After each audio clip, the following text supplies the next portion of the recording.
और high speed prosperity का दशक होगा।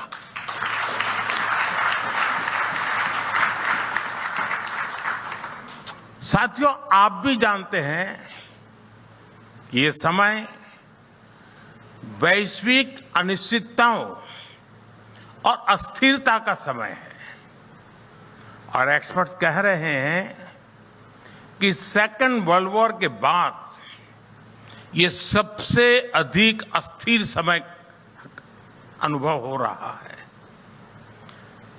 उसकी तीव्रता भी और उसका स्प्रेड भी। पूरी दुनिया में कई सरकारों को सत्ता विरोधी लहर का सामना करना पड़ रहा है, लेकिन इन सब के बीच भारत एक सशक्त लोकतंत्र के रूप में विश्वास की किरण बना हुआ है। मैं आशा की किरण नहीं कह रहा हूं, मैं विश्वास की किरण बहुत जिम्मेवारी के साथ बोल रहा हूं। और ये स्थितियां तब है जब हमने देश में बहुत सारे रिफॉर्म्स भी किए हैं।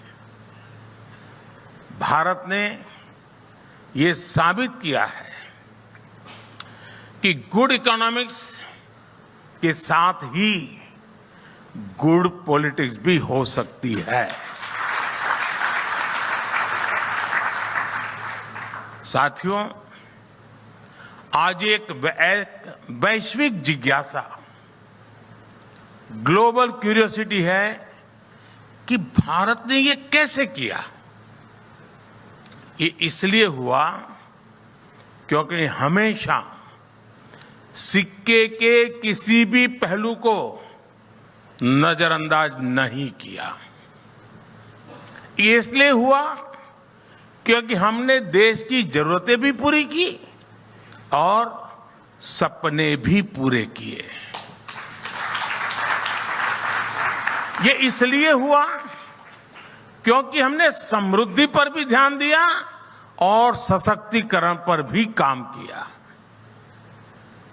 जैसे हमने कॉरपोरेट टैक्स में रिकॉर्ड कमी की, लेकिन हमने ये भी सुनिश्चित किया कि पर्सनल इनकम पर भी टैक्स कम से कम हो।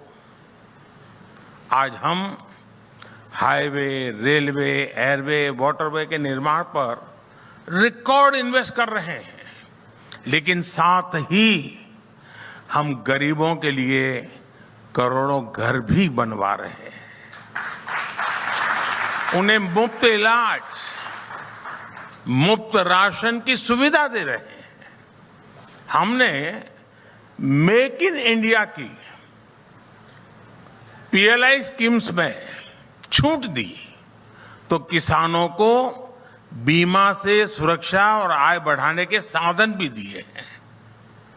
हम टेक्नोलॉजी और इनोवेशन पर बड़ा इन्वेस्ट कर रहे हैं, लेकिन इसके साथ हमने युवाओं के स्किल डेवलपमेंट पर भी हजारों करोड़ रुपए खर्च किए।